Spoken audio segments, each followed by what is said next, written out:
Ticket to Ride, how to play. The object of the game is to have the most points. You receive points 3 ways. Every time you place trains on the board and connect 2 cities, by completing destination cards, and by having the longest continuous train at the end of the game. You lose points for any uncompleted destination cards. Setup. Lay out the board and each player chooses a color. Place each player's point tracking token in the corner next to the 1.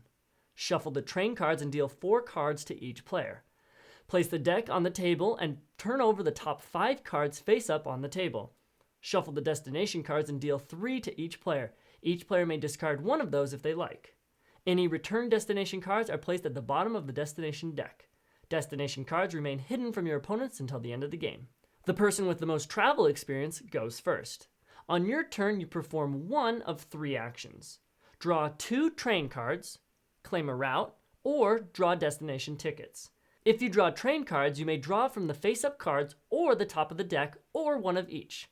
There is no limit to the amount of cards a player can hold in his hand. When you draw a face-up card, the top card of the deck immediately replaces the drawn card. If the draw deck runs out, shuffle the discard into a new draw deck. Locomotives are wild cards, and if there is one face-up, it can only be drawn if you haven't drawn any other train cards this turn. It takes 2 draws to draw 1 face-up locomotive.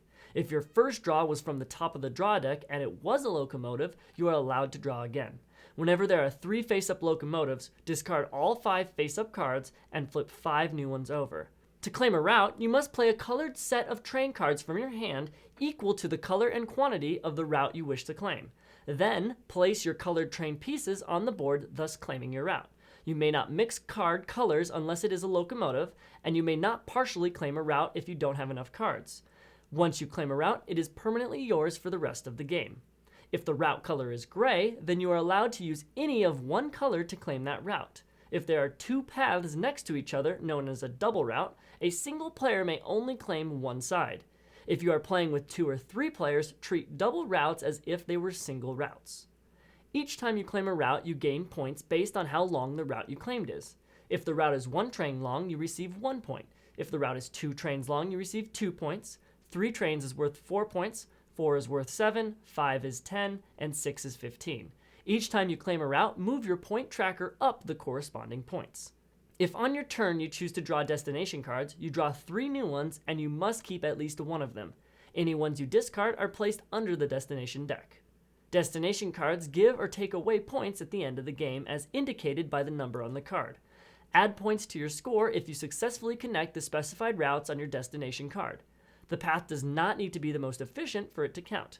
Once one player has 0, 1, or 2 trains left at the end of his turn, then each player, including that player, gets one final turn. Then the game ends and players calculate their score. You may recount scores if necessary. Add or subtract the appropriate destination points. And finally, assign the player who has the longest continuous train path a bonus of 10 points. If multiple players are tied for the longest continuous path, then all tied players each receive 10 points.